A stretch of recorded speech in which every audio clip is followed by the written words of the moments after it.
membaca. A, B, C, D. Waktu itu belum ada sekolah dasar, masih disebut sebagai sekolah rakyat.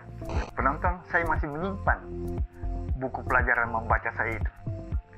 Itulah kenang-kenangan saya tentang bagaimana pelajaran membaca ketika dulu di bangku sekolah rakyat tempo dulu.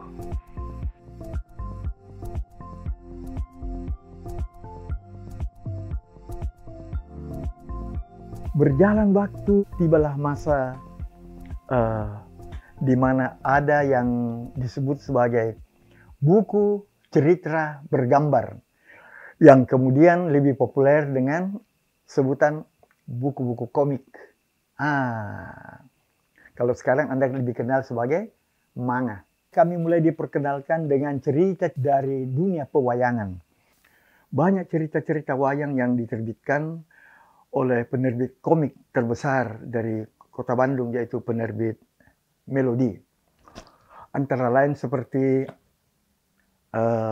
Ramayana, yang dikarang oleh, ini dianggap master komik Indonesia, R.A. Kosasi, yang terkenal yang menggambar kisah Ramayana, kisah Mahabharata, dan Bharatayuda.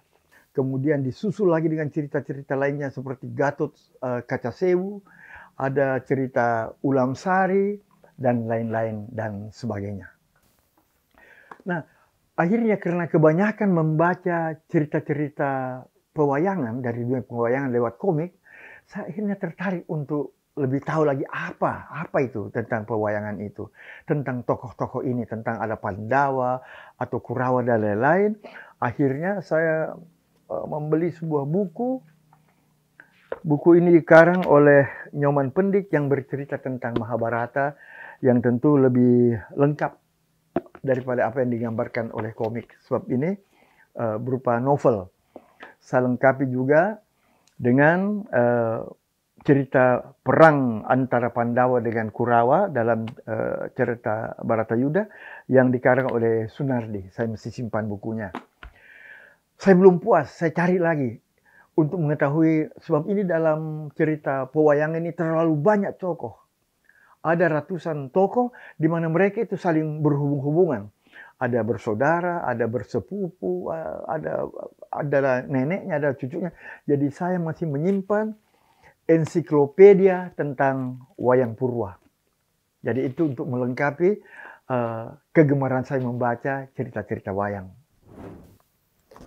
Nah, di samping percetakan Melodi dari Kota Bandung itu, ada pula sebuah penerbit di Sumatera, kalau saya tidak salah ingat di Medan, itu juga sangat giat membuat komik-komik yang menarik berdasarkan legenda cerita-cerita Melayu. Yaitu pelukisnya, kalau saya tidak salah ingat, ini saya masih punya bukunya, Taguan Harjo. Ini bagi orang yang seusia saya ini sangat akrab dengan nama Taguan Harjo ini. Antara lain buku komik yang digambarnya itu, yang dikarangnya itu, seperti Hikayat Musang Berjanggut, Riwayat Palu Hantu, kemudian banyak lagi cerita-cerita Melayu lainnya. Di samping komik-komik buatan, ada lagi satu saat kita terpikat pada penulis, penggambar, pelukis komik yang satu ini, Ganes TH, yang mengarang tokoh Si Buta dari Gua Hantu, di mana ceritanya ini mempunyai seri yang banyak sekali dan sempat difilmkan beberapa kali. Kemudian saya juga masih menyimpan komik dari serial Si Kerasakti, Sung Gukung, siluman monyet, bersama siluman babi dan temannya siluman air. Ini saya punya, sebenarnya ini buku saya ini lengkap. Ini adalah buku kedua. Kalau buku pertama itu saya ingat pernah dipinjam oleh kenalan saya namanya Dudi, kemudian dipinjamkan kepada temannya dan sampai sekarang buku itu tidak pernah kembali. Sung Gukung. Nah, ada lagi satu yang menarik. komik yang menarik perhatian kami dulu adalah cerita tentang Xi Jinping. Dia ini adalah panglima perang dari negeri Cina. Tadinya serial Xi Jinping ini dimuat sebagai cerita bergambar yang dimuat setiap minggu pada terbitan majalah Star Weekly. Jadi setiap terbit Star Weekly memuat satu halaman dari cerita Xi Jinping ini. Anda tahu, ketika komik-komik import itu populer di Indonesia, bukan hanya DC dan Marvel, ada lagi satu, Syndicate, di mana komik-komik itu dimuat secara bersambung setiap hari di surat kabar, di koran-koran. Ada juga yang di majalah. Nah itu formatnya seperti ini. Jadi setiap hari itu satu baris. Jadi setiap hari kita bisa baca. Ada cerita Flash Gordon.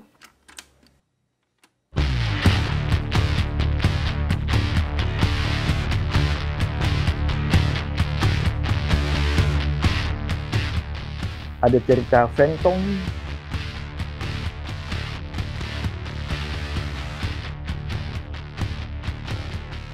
Ada cerita Mandrake.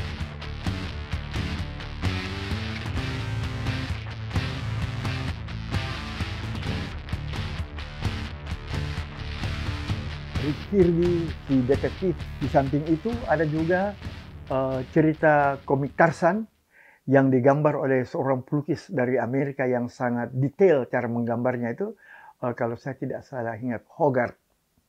Itulah yang membuat kami sangat berbahagia pada waktu itu ketika komik-komik terbitan luar negeri itu dapat kita lihat dengan gratis. Tidak perlu membeli bukunya, kita lihat di majalah Star Weekly. Itulah tentang komik. Ketika kami, anak-anak SD ini SR ini sudah mulai dewasa, kami mulai pindah pada cerita-cerita yang lebih romantis. Misalnya, seperti Siti Nurbaya. Saya masih menyimpan bukunya. Siti Nurbaya yang dikarang oleh Marah Rusli. Siti Nurbaya ini pertama kali dicetak pada tahun 1922. Kemudian yang paling populer, Tenggelamnya Kapal Van der Wijk yang ditulis oleh Buya Hamka. Nah, yang saya miliki ini unik karena bukan diterbitkan oleh penerbit Indonesia, tapi diterbitkan oleh penerbit dari Malaysia. Saya punya bukunya. Ini untuk disimpan-simpan untuk koleksi. Kemudian, ini juga yang perlu saya sebut-sebut namanya ini. Ada Layar Terkembang dari Takdir Ali Syahbana. Kemudian cerita lucu dari Abu Nawas yang disadur oleh Nur Sultan Iskandar.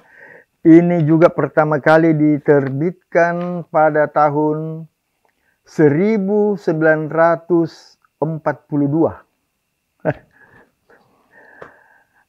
Kemudian ini juga Mencari Pencuri Anak Perawan. Ini sangat unik karena penulisnya Suman HS ini dianggap seorang pengarang yang berpikiran sangat maju. Karena gaya bahasanya sudah tidak terlalu terikat pada langgam bahasa Melayu tempo dulu, tetapi dia sudah pandai meliuk-liukkan bahasa itu lebih supel dan lebih populer pada zamannya. Suman HS.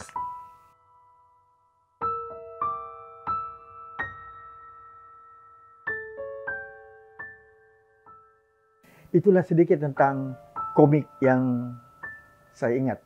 Mungkin ada di antara teman-teman penonton yang masih ingat komik-komik yang lain. Saya senang sekali kalau kita bisa berbagi.